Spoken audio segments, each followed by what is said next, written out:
kaming park.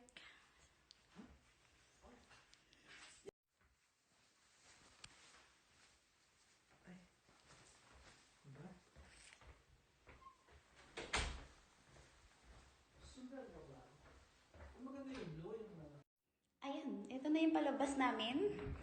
Paglabas mo, sunshine. Tapos ayun ang aming car park. So guys, sama na kayo sa car park. So ito yung harap ng aming house. Yan.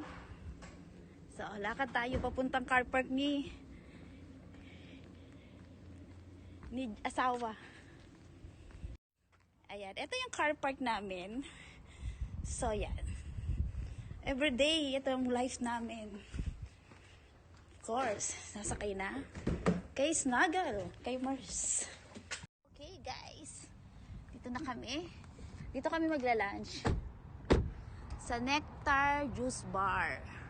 So ayan, papasok na ang aking husband. Uy, pinagbuksan ako ng pinto.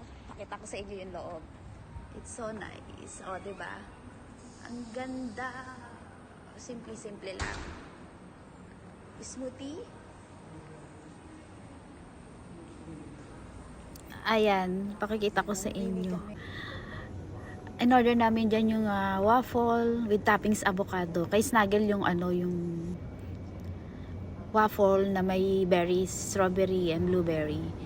Tapos natuwa ako dyan kasi may 6 days sila.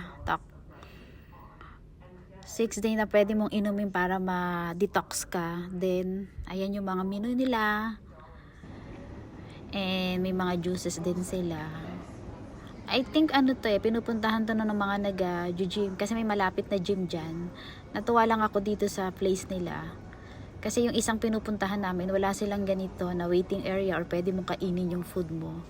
Ay yung juice mo or kung ano yung in-order mo. Actually, how many times na rin kami nakapunta dyan? Ngayon lang kami. Ngayon lang ako talaga nag-vlog. So, ayan yung in-order namin. Tapos, yung green juice namin. So, yung kay Snuggle, masarap. Sa akin, matabang. Kasi avocado. Kaya sa kanya, meron pa siyang coconut na parang ice cream na naka-toppings. So, dalawa yon. Sabi ko, hati kami. Tag-isa kami. Para matikman ko rin yung